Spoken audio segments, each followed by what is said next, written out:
మరొక ఇంట్రెస్టింగ్ అయిన రీసెర్చ్తో మీ ముందుకు వచ్చాను. ఏంటి రీసెర్చ్ అని అనుకుంటున్నారేమో. జస్ట్ ఏం లేదు, ప్రజెంట్ జరుగుతున్న హాట్ టాపిక్కే సింధూర్, ఆపరేషన్ సింధూర్. ప్లస్ మనకి వార్స్ రావడానికి ముందు మనం జ్యోతిష్యంలో ప్రిడిక్ట్ చేయగలమా లేదా, ఒకవేళ లేదు వాటితో పాటు ఇప్పుడు అన్ఎక్స్పెక్టెడ్ యాక్టివిటీస్, నేను ఎప్పుడో లాస్ట్ ఇయర్ నుంచి కూడా కొన్ని అసాంఘిక సంఘటనలు జరుగుతాయని చెప్పాను. ఈ అసాంఘిక సంఘటనల్ని ముందే జ్యోతిష్యం ఎస్టిమేషన్ వేయగలిగితే ఎలాగా మనం వేసుకోగాలి, మనకి కావాల్సిన ప్రికాషన్స్ ఏంటి, అంటే ఇది ఏ గ్రహానికి సంబంధం కలిగినప్పుడు ఇలాంటివి జరుగుతున్నాయి. ఇలాంటి ఒక ఇంట్రెస్టింగ్ అయిన ఒక సబ్జెక్ట్ని మీ ముందుకి ఈరోజు ఈ వీడియో ద్వారా తీసుకొని, ఇదేంటంటే మనకి జనరల్గా మన ఇండియాలో జరిగిన మేజర్ వార్స్ అని ఫ్రెండ్స్. ఇప్పుడు మీకు 1971లో జరిగిన ఒక వార్ని నేను తీసుకొని అక్కడ నుంచి ఇండియాలో జరిగినటువంటి కొన్ని. Hi friends, welcome to my channel. Friends, మరొక ఇంట్రెస్టింగ్ అయిన టాపిక్తో, అంటే జ్యోతిష్యంతో మనం ఏమైనా అసాంఘికమైన కార్యకలాపాలను కానివ్వండి, అసాంఘికమైన సంఘటనలు జరుగుతాయని ముందే నేను ఎప్పటి నుంచో చెప్తా ఉన్నాను. దాని విషయంగా ఒక చిన్న రీసెర్చ్ ఇస్తాను. ఇది అవును, ఖచ్చితంగా ఇలాగే జరుగుతుంది, ఇలా జరగడానికి ప్రేరేపించే కొన్ని కాలాలు ఉన్నాయి, ఆ కాలం బట్టి ఇవన్నీ జరుగుతున్నాయని ఒక ఎవిడెన్స్ మీకు నా వీడియో ద్వారా ఈరోజు క్లారిటీ వస్తుంది. అలాగని మీరు ఈ బేసిక్ నాలెడ్జ్తో వెళ్ళి మీరు టాలీ చేసుకున్నా కూడా మీకు ఈ అవేర్నెస్ వస్తుంది. ఫ్రెండ్స్, నేను అంటే ఇప్పుడు మీకు ఇక్కడ అర్థమయ్యే ఉంటుంది, ఇండియా ఆఫ్టర్ ఇండిపెండెన్స్ డే తర్వాత మనకు వచ్చినటువంటి వార్స్ కానివ్వండి, అసాంఘిక శక్తుల ద్వారా మనం సఫర్ అయినటువంటి విషయాలు, వాటికి సంబంధించిన ట్రాన్సిట్స్, వాటికి సంబంధించిన సీట్స్ ఎలా పడ్డాయని, ఇది ఇంకా చెప్పాలంటే ఒక బాగా డెప్త్ ఉన్న ఒక సీక్రెట్ అయిన వీడియో అని చెప్పొచ్చు. ఎందుకంటే ఈ ఆస్ట్రాలజీలో ఈ టైప్ ఆఫ్ రీసెర్చ్ అనేది నాకు తెలిసినంత వరకు వరల్డ్లో ఎవరు చేయలేదు. జస్ట్ ఏంటంటే ప్రిడిక్షన్ చేశారు తప్ప ఎవరు కూడా దీని మీద ఫుల్ ఫోకస్డ్గా అంటే డీటెయిలింగ్గా చెప్పుకుంటారు.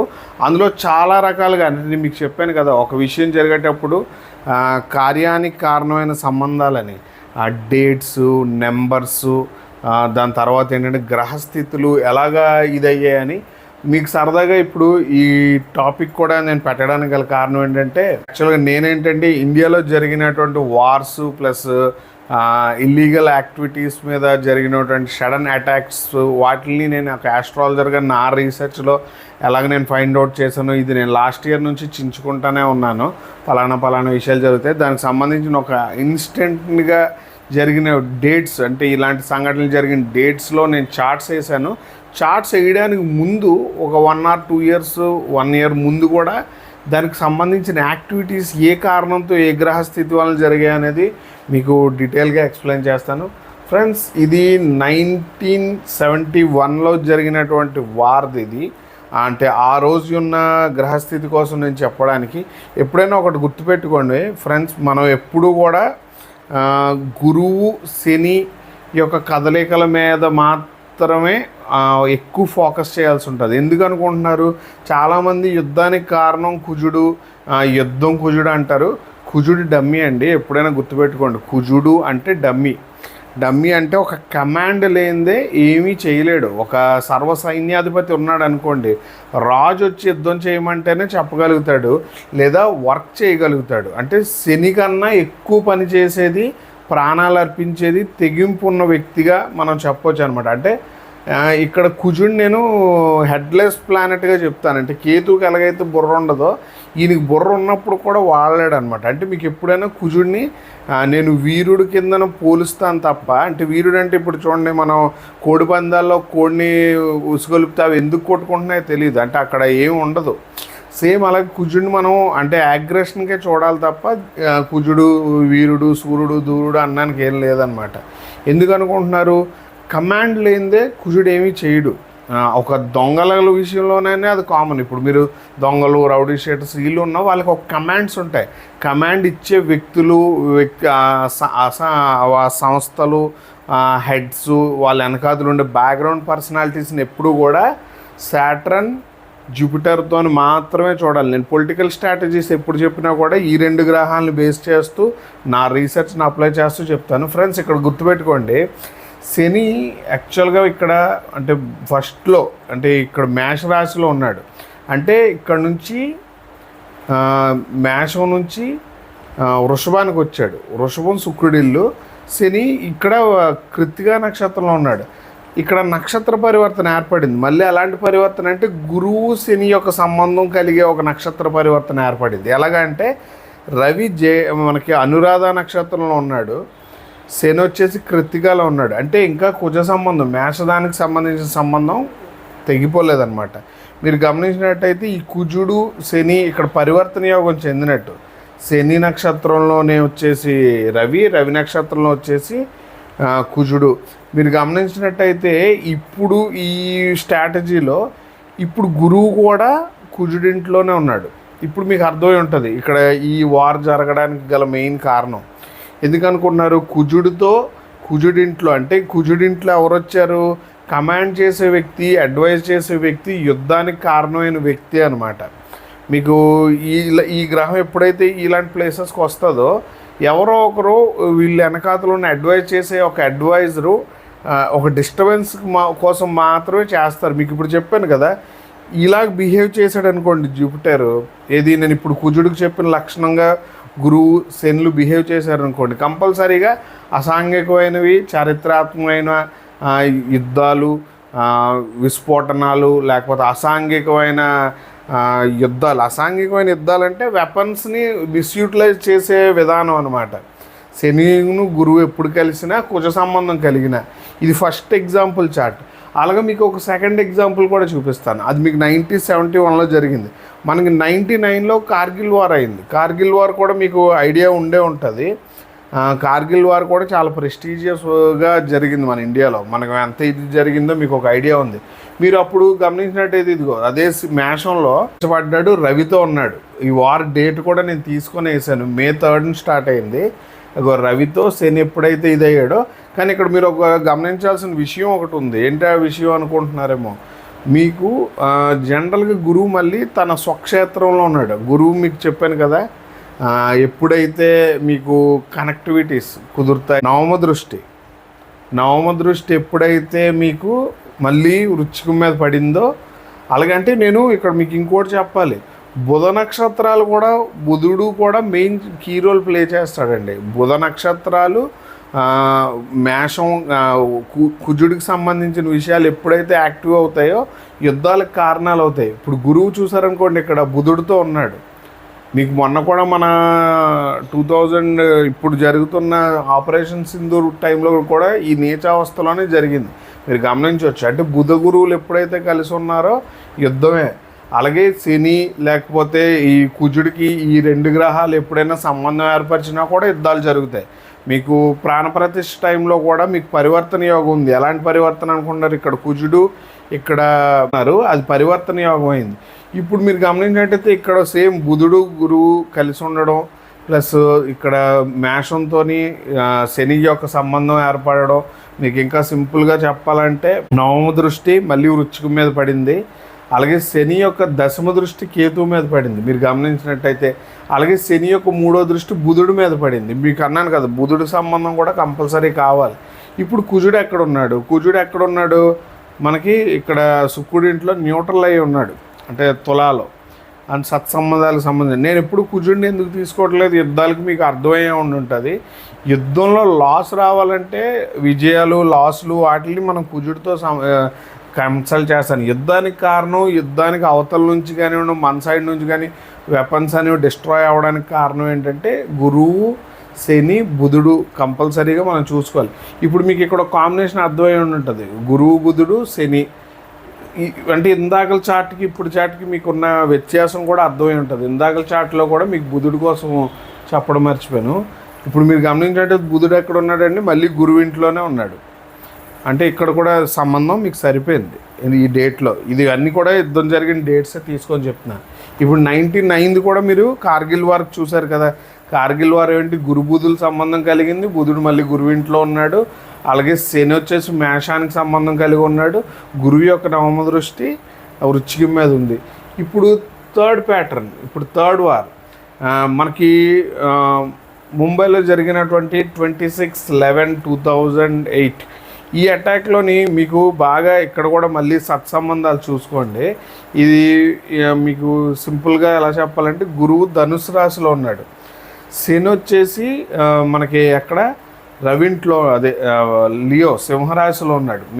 మీకు అర్థమై ఉంటుంది ఎందుకు ఈ ముక్క అంటున్నానంటే, మీరు బాగా గమనించినట్టయితే సింపుల్గా ఒకటి రెండు మీరు ఇప్పుడు గమనించినట్టయితే శని ఎక్కడ ఉన్నాడండి, కరెక్ట్గా మనకి సింహరాశిలో ఉన్నాడు. మరి ఇక్కడ ఏ సంబంధం కలగటం లేదు కదా, ఎలాగ మరి యుద్ధం జరుగుతుంది అంటే మీకు ఇప్పుడు ఒక చిన్న లాజికల్ వేలో చెప్తాను.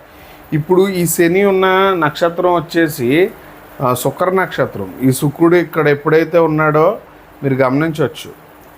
ఏం గమనించవచ్చు అంటే శని యొక్క దశమ దృష్టి శుక్రుడి ఇంటి మీదే ఉంది.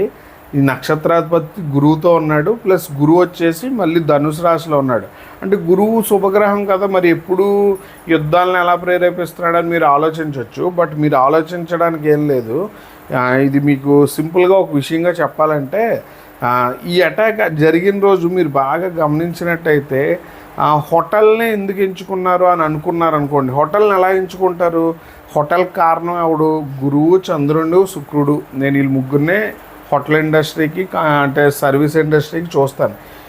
ఇక్కడ మీరు గమనించినారనుకోండి, నేను ఇప్పుడు మీకు చెప్పాను కదా, ఈ యొక్క శని శుక్ర నక్షత్రంలో ఉన్నాడు, ఈ శుక్రుడు గురువు ఇంట్లో ఉన్నాడు. బట్ మీరు దానికన్నా ముందు మీరు గమనించాల్సిన విషయం ఎలా ఉంటుందంటే, ఈ గ్రహం ఇక్కడ ఉన్నప్పుడే ఇదంతా జరుగుద్ది. ఎందుకు ఆ మాట అంటున్నానంటే, ఇక్కడ మీకు బుధుడికి సంబంధం అని చెప్పాను, గుర్తుందా మీకు? బుధ సంబంధితమైన అంటే మీకు అశ్లేష నక్షత్రంలో ఉన్నప్పుడే జరుగుద్ది ఇదంతా, దీనికి సంబంధించిన ఈవెంట్స్ అన్నీ. దానికి ముందు మీకు ఇంకోటి కూడా చెప్పాను కదా, గురువు ఇంట్లో అంటే గురువు ఈ వృచ్చికంలో ఉన్నప్పుడు యాక్టివిటీస్ జరుగుతాయి అన్నమాట ఈ రెండిట్లకి. కానీ ఇప్పుడు మీరు గమనించినట్టయితే డ్రాస్టిక్ అయిన అంటే మీకు చెప్పాను కదా కాంబినేషన్స్, ఒకటి గమనించండి, 1 2 3 అలాగే సప్తమం దశమం శుక్రుడిల్లు అయింది. ఈ శుక్రుడు వచ్చేసి గురువుతో సంబంధం కలిగి ఉన్నాడు. ఈ గురువు వృచ్చికం నుంచి ఇక్కడికి ట్రాన్సిట్ అయ్యాడు. మీకు గమనిస్తే వృచ్చికం నుంచి ట్రాన్సిట్ అయ్యాడు. అలాగే మళ్ళీ బుధుడు, కుజుడు, రవికి సంబంధం కలిగింది. అంటే మీకు ఏంటి, వృచ్చికంలో రవి ఎంట్రీ ఇచ్చి కుజుడితో ఇది ఉన్నప్పుడు ఈ కమాండ్ అనేది రాంగ్ కమాండ్ అయిందనమాట. రాంగ్ కమాండ్ ఎందుకు అయిందంటే, శని ఇక్కడ వీక్ అండి. శని ఇక్కడ ఆల్మోస్ట్ అంటే న్యూట్రల్ స్పిరిచువాలిటీ అనమాట. మీకు ఇప్పుడు ఏదైతే ఇది జరిగిందో కూడా మీకు ఇది వాళ్ళ యొక్క పైశాచికమైన స్పిరిచువాలిటీ ఉంటుంది. అలాగే మీకు నేను చెప్పిన సంబంధం కూడా చూసారా, గురువు శుక్రుడు ఎప్పుడైతే కలిసి ఉన్నారో మీకు గురువు యొక్క నవమ దృష్టి శని మీద పడింది, గురువు యొక్క దృష్టి. కానీ మీకు ఏంటంటే ఇది పెద్ద జరగకుండా ఒక డిజాస్టర్తోనే అవి మనం సర్వైవ్ అయ్యి అందులో అటాక్ అయిన అందరినీ మనం ఆల్మోస్ట్ డెప్త్ వరకు తీసుకెళ్ళగలగడానికి కారణం కూడా చెప్తున్నా. ఇక్కడ అశ్లేష నక్షత్రం నుంచి వచ్చిన శని వృచ్చికం నుంచి వెళ్ళిన గురువు ప్రొటెక్ట్ చేసి యుద్ధం చేయించి గెలిపించారు. అంటే ఆల్మోస్ట్ ఏంటంటే అందులో ఒక్కళ్ళని కూడా మనం వదలలేదు. ఇంకా టు బీ ఫ్రాంక్గా చెప్పాలంటే ఒక్కళ్ళని మనం వదలకుండా డిస్ట్రాయ్ చేసాం. రవి, బుధ, కుజుడు మళ్ళీ చూసారు సంబంధం ఎలా ఏర్పడిందో. వృచ్చికానికి సంబంధం ఏర్పడింది. అలాగే గురువు ఎప్పుడు కూడా తన స్వక్షేత్రంలో కొత్తగా అంటే యుద్ధ ప్రేరణ కలిగిస్తాడు. ఎందుకు ఆ ప్రేరణ కలిగిస్తాడంటే గురువు యొక్క పంచమ దృష్టి మళ్ళీ మేషానికి కనెక్ట్ అయింది. మీకు అర్థమైనట్టు గురువు యొక్క దృష్టి మళ్ళీ పంచమ దృష్టి మేషానికి కనెక్ట్ అయింది. అలాగే ఇక్కడ నుంచి ఇక్కడికి వచ్చిన లక్షణం శుక్రుడు, మళ్ళీ బుధుడు సంబంధం కలిగింది గమనించారు అనుకుంటా. బుధుడు, రవి, రవి ఇంట్లో కదా మరి శని ఉన్నాడు. రవేమొచ్చి రుచికంలోకి రావడం, మళ్ళీ కుజుడితో కలిసి ఉండడం, బుధ సంబంధం కలగడం, ప్లస్ ఇది బుధ లక్షణాన్ని తీసుకొని ఇక్కడ ట్రాన్స్ఫర్ అయింది. ఇక్కడ ఉండడం కూడా శుక్రుడు ఇంట్లో ఉన్నాడు అనమాట. ఈ శుక్రుడు కూడా మళ్ళీ బుధుడు. అంటే ఒక అసాంఘికమైన చర్య ఎప్పుడు జరుగుతుంది అని మీరు బాగా గుర్తుపెట్టుకోండి. ఇది చాలా ఇంపార్టెంట్ మీకు. గురువు ఎప్పుడైనా ధనుసు రాశిలో, మేన రాశిలో, మిథున రాశిలో, కన్య రాశిలోకి వస్తే కొద్దిగా జాగ్రత్తగా ఉండాలి పబ్లిక్. అంటే వెపన్స్కి శక్తి వచ్చే టైం అని చెప్పొచ్చు. అలాగే కుజుడు సంబంధం ఎలాగైనా నార్మల్ కనెక్ట్ అయిపోద్దండి. ఎందుకంటే ఈ రెండు కూడా ఎప్పుడైతే చేయించాలి, జరగాలని డిసైడ్మెంట్ అవుతాయో ఆటోమేటిక్గా ఈ విషయాలు అనేవి జరిగిపోతాయి. ఇప్పుడు అలాగే నవంబర్ 26 కూడా మీకు జరిగిన కాంబినేషన్స్ మీరు గమనించవచ్చు, అంటే ఈ సంబంధాలు ఎలా ఏర్పడినాయి. అలాగే ఇప్పుడు లాస్ట్ది ఒకటి పార్లమెంట్ మీద అటాక్ అయింది, మీకు బాగా గుర్తుండే ఉంటుంది. పార్లమెంట్ మీద 2001లో అటాక్ అయినప్పుడు డేట్ వచ్చి 13 డిసెంబర్ 2001 అనమాట. మళ్ళీ మీరు ఇక్కడ గమనించినట్టయితే గురువు వచ్చేసి మళ్ళీ బుధుడి ఇంట్లో ఉన్నాడు. లాస్ట్ టైం మనం అనుకున్నాం కదా 8కి ఇక్కడ ఉన్నాడు, 2001 ఇది, అంటే ఇక్కడ ఉన్నాడు, రాహుతో ఉన్నాడు. ఇప్పుడు మీకు నేను మొన్న కూడా ట్రాన్సిట్ చెప్పాను. మరి ఇక్కడ శని వచ్చేసి వృషభంలో ఉన్నాడు కదా, ఇక్కడ కుజ సంబంధం ఎక్కడ కలిగింది మీరు అడగొచ్చు. శని యొక్క 7వ దృష్టి కుజుడి మీద ఉంది. ఇక్కడ మృగశిర నక్షత్రంలో సంబంధాన్ని కలిగి ఉన్నాడు. మృగశిర నుంచే గురువు ట్రాన్సిట్ కూడా అయింది. అంటే నక్షత్రాలు కూడా, అంటే మీకు టైం పోర్టల్ ఏంటంటే మనం ఇప్పుడు చూడండి ఒక నెంబర్ లాక్ని ఎలా ఓపెన్ చేస్తామో ఆ లాక్ లాగా అనమాట. మీరు ఈ ఆస్ట్రాలజీలో కాంబినేషన్ ఎప్పుడైనా డీకోడ్ చేసినాడు ఎగ్జాక్ట్గా చూడండి ఏ అసాంఘిక శక్తులు 1, 2, 3, 4 చాలా ఇంపార్టెంట్. అలాగే 1, 2 ఈ 2 గ్రహాలే మెయిన్. రాహు వచ్చినా కూడా మినిమలైజ్ ఉంటుంది. అంటే రాహువుని నేను ఒక పాజిటివ్గా చూస్తాను, అటు విస్ఫోటనాలు వచ్చినప్పుడు కూడా. అలాగే ఈ 2 ప్లేసులు కూడా చాలా డేంజరస్ ప్లేసెస్. ఈ గురువు ప్లేస్లు ఎప్పుడు కూడా డేంజర్ అనమాట. మీకు ఈ రోజు కూడా మనం మతాల పేరుతో కొట్టుకోవడానికి గల కారణం కూడా గురువులే, కాదని ఎవరు అనట్లేదు. ఎందుకంటే ఈరోజు మీకు ఒక మత బోధన చేసేటప్పుడు మీకు తెలియకుండా ఇతర మతాలలో ఉన్న వ్యత్యాసాలను చూపించేది కూడా గురువులే. నేను అందుకే జూపిటర్ అనేది నేను ఎక్కువ ఏంటంటే చాలా డేంజర్, కుజుడికి కన్నా 1000 రెట్లు పవర్ఫుల్ అని చెప్తారు గురువు. ఒక గురువుకి ఒక పవర్ ఉంటుంది. అలాగే సాటర్న్కి కూడా ఉంటుంది. మీకు అంటారు కదా జనాలందరూ కలిస్తేనే వ్యవస్థ. ఇప్పుడు వ్యవస్థ మీద బతికేదే రాజ్యం, కానీ వ్యవస్థ లేకపోతే రాజ్యం ఎలా అయితే లేదో ఈ 2 గ్రహాలు చాలా ఇంపార్టెంట్. ఇది స్పిరిచువాలిటీని శాసిస్తుంది, స్పిరిచువల్ వారియర్స్ని శాసిస్తుంది. ఇది ఏంటంటే నార్మల్ పీపుల్ లైఫ్ మీద ఇంపాక్ట్ చూపిస్తుంది. అంటే పాలిటిక్స్ని కూడా మనం చాలా గమనించవచ్చు. ఇప్పుడు మీకు చెప్పాను కదా, ఇది డెసిషన్ మేకింగ్, ఇది బలాన్ని మాత్రమే ప్రదర్శించగలదు. బల ప్రదర్శన చేసిన తర్వాత పాలనా విధానాన్ని మార్చి ఏం చేయలేదు. మీరు ఇప్పుడు సెక్యూరిటీ గార్డ్ని చూసి భయపడతారు తప్ప సెక్యూరిటీ గార్డ్కి అవగబాద మీకు తర్వాత చేసేది ఏమి ఉండదు. మీకు ఈవెన్ మనం పోలీస్ స్టేషన్ తర్వాత వెళ్ళేది కోర్టు దగ్గరికి. కోర్టు మళ్ళీ సాటర్న్, జూపిటర్, అంటే మీకు ఇక్కడే అర్థమైపోతుంది కదా వాట్ ఈస్ ద మార్స్ అని. ఇప్పుడు మీకు సంబంధాల కోసం మళ్ళీ చెప్పారు. మళ్ళీ ఇక్కడ రవికి, చంద్రుడికి, శుక్రుడికి సంబంధం కలిగింది. ఇదిగో శుక్రుడికి అధిపతే, మళ్ళీ కుజుడితో సంబంధం కలిగింది.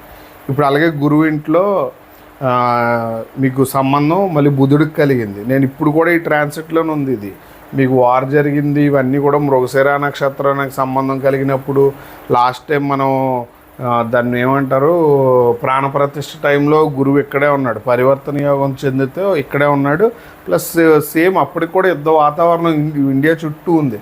అంటే వ్యక్తులు అంటే బార్డర్సు అసాంఘికమైన వాళ్ళకి వీళ్ళకి కలిపి సైమల్టేనియస్ ఎనర్జీ ఉందని జనాలు ఫీల్ అయ్యే టైం అనమాట. అందుకే ఈ ట్రాన్సిట్స్ని కంపల్సరీగా చూడాలి. ఇప్పుడు మరి పార్లమెంట్ మీద అటాక్ చేసే టైంలో మీరు గమనించండి గురుచండాల యోగం ప్లస్ శనిను వీళ్ళు ఒకే డైరెక్షన్లో ఉండడం. ప్లస్ మీకు గమనించినట్టయితే మీకు చెప్పాను కదా దాన్ని ఏమంటారు వృచ్చిగాని కంపల్సరీగా సంబంధం ఒకటి ఏర్పడాలని. ఆ సంబంధం కంపల్సరీగా ఏర్పడింది. దాని తర్వాత మీకు నవమ దృష్టి గురువుది ఎప్పుడు చెప్పాను కదా, నవమ దృష్టి కుజుడి మీద ఉంది మీరు గమనిస్తే. మరి ఇప్పుడు కూడా కుజుడి మీద ఉంది, రాహు మీద ఉంది. ఏం జరగబోతుందో మీరు ఆలోచించవచ్చు. ఇదే రాహుకి కలిసి ఉంటే ఏం జరిగింది, యాక్సెప్టెన్సీ దొరికితే ఇక్కడ నుంచి ఇక్కడికి యాక్సెప్టెన్సీ దొరికితే పార్లమెంట్ మీదే అటాక్ చేశారు. అంటే మీకు ఇప్పుడు అర్థమై ఉంటుంది ఇదేంటి ఇంత యాక్యురేటెడ్గా ప్రతిదానికి. మళ్ళీ బుధుడు యొక్క సంబంధం మీరు గమనిస్తే గురువు ఇంట్లో కలిగింది. అంటే మీకు ఇప్పుడే ఏం అర్థమవుతుంది, గురువుకి బుధుడికి శనికి ఎప్పుడైతే కరెక్ట్గా ఎన్లైన్ అవుతుందో ఈ ట్రాన్సిట్ యుద్ధాన్ని కానివ్వండి అసాంఘిక శక్తుల్ని ప్రేరేపిస్తాయి. మరి ఏ డైరెక్షన్లో ప్రేరేపిస్తాయి ఏంటి అనేది జ్యోతిష్యం చెప్పగలుగుతుందా అంటే ఖచ్చితంగా రీసెర్చ్ చేస్తే చెప్పగలుగుతుందని నేను అనుకుంటున్నాను. ఎందుకంటే అంత కాన్ఫిడెంట్గా చెప్పకూడదు కాబట్టి. మీకు ఇది ప్రాక్టికల్గా జ్యోతిష్యంలో జరుగుతున్న కర్మాస్ని ఎన్లైన్ చేయడం వరకు. ఇప్పుడు మీకు నేను 4 వార్స్ కోసం చెప్పా, 71, 99, 2008, 2001 ఇప్పటివరకు మీరు చూసిన ఈ 4 ఈవెంట్స్ కూడా చాలా ఇంపార్టెంట్. ప్లస్ మీరు నా పాత వీడియో ఒకటి చూస్తే సేమ్ ఇప్పుడు గురువు వచ్చేసి మీన రాశిలో, శని మీన రాశిలో, గురువు వచ్చేసి మృగశిర నక్షత్రం నుంచి మళ్ళీ మిథున రాశిలోకి ఎంట్రీ ఇవ్వడం, ప్లస్ మళ్ళా మీకు ఇప్పుడు రాహు మీద నవమ దృష్టి ఉండడం. మీకు చెప్పాను కదా ఎవరు గెలుస్తారు ఎవరు ఓడిపోతారని. ఎవరు గెలిచి ఉంటారో ఎవరు ఓడిపోయి ఉంటారో మీ విచక్షణకే వదిలేస్తున్నాను. బట్ విషయం పరంగా గమనించండి, ఎందుకంటే మనం చాలా వరకు ఓదరగొట్టి వదిలేరు. దానికి దీనికి సంబంధాల కోసం ఈ కాంబినేషన్స్ ఏంటంటే, యుద్ధం జరిగేటప్పుడు గురువు అయితే ధనుర్రాశిలో ఉంటాడు, మీన రాశిలో ఉంటాడు, కన్యా రాశిలో ఉంటాడు. ఈ రెండు కాకపోతే యుద్ధ వాతావరణం వచ్చే టైము లేదా యుద్ధానికి సంబంధించిన విషయాలు జరిగేటప్పుడు మేషరాశిలో, వృశ్చిక రాశిలో శని గురువు సంబంధాలు కలిగి ఉంటాయి. అయితే దృష్టి లేకపోతే ఇది అలాగని ఎప్పుడు కలుగుతూ ఉంటాయంటే ఎప్పుడు కలుగుతాయి, కానీ యుద్ధం జరగదు. యుద్ధం ఎప్పుడు జరుగుతుంది, మనం కొద్దిగా మన ఆయుధాలు అవతల వాళ్ళ ఆయుధాలు ఎప్పుడు వాడతామంటే గురువు యొక్క సంబంధం కలిగినప్పుడే వాడతాం. గురువుకి కుజ సంబంధం కలిగినప్పుడు వాడతాం, లేదు శనికి కుజ సంబంధం కలిగినా వాడతాం. యుద్ధం ఎక్కువ రోజులు జరిగి సమానమైన ఒక యుద్ధం ఎప్పుడు జరుగుతుంది అంటే బుధుడు వచ్చినప్పుడు, బుధుడి ఇంట్లోకి శని వచ్చినప్పుడు కంపల్సరీగా ఒక యుద్ధం అయితే జరుగుద్ది. భయంకరంగా అంటాను, భయంకరంగా ఇన్ ద సెన్స్ ఆఫ్ బాగా ప్రేరేపితంగా, అంటే మనం చెప్పుకుంటాం అనమాట చరిత్రలో. మీకు ఇప్పుడు నేను చెప్పిన ఈ 4 కోణాలు ఇక్కడ గురువు వచ్చినా మీకు ఒక చిన్న అలాగే వద్దులేండి, మీకు అర్థమైపోద్ది. గురువు ఇక్కడికి వచ్చినా శని సేమ్ ఇక్కడికి వచ్చినా కంపల్సరీగా చారిత్రాత్మకమైన యుద్ధం, చారిత్రాత్మకమైన విషయాలు, చారిత్రాత్మకమైన పోరాటాలు కంపల్సరీ జరుగుతాయి. నేను స్వతంత్రం వచ్చాక జరిగిన మేజర్ ఒక 4 ఈవెంట్స్ చెప్పాను. ఈ వీడియో మీకు నచ్చినట్టయితే లైక్ చేయండి, షేర్ చేయండి, సబ్స్క్రైబ్ చేయండి. రీసెర్చ్ పర్పస్ మీద కాబట్టి మీరు అందరూ కొద్దిగా ఎంకరేజ్ చేసినట్టయితే నాకు ఒక అంటే నా కాన్ఫిడెన్స్ లెవెల్ అని కాదు, నా సబ్జెక్ట్ కరెక్ట్గా మీ అందరికి ఉపయోగపడుతుందని ఒక ఆశిస్తున్నాను. ఫ్రెండ్స్ వీలైతే లైక్ చేయండి, షేర్ చేయండి, సబ్స్క్రైబ్ చేయండి. Thank you.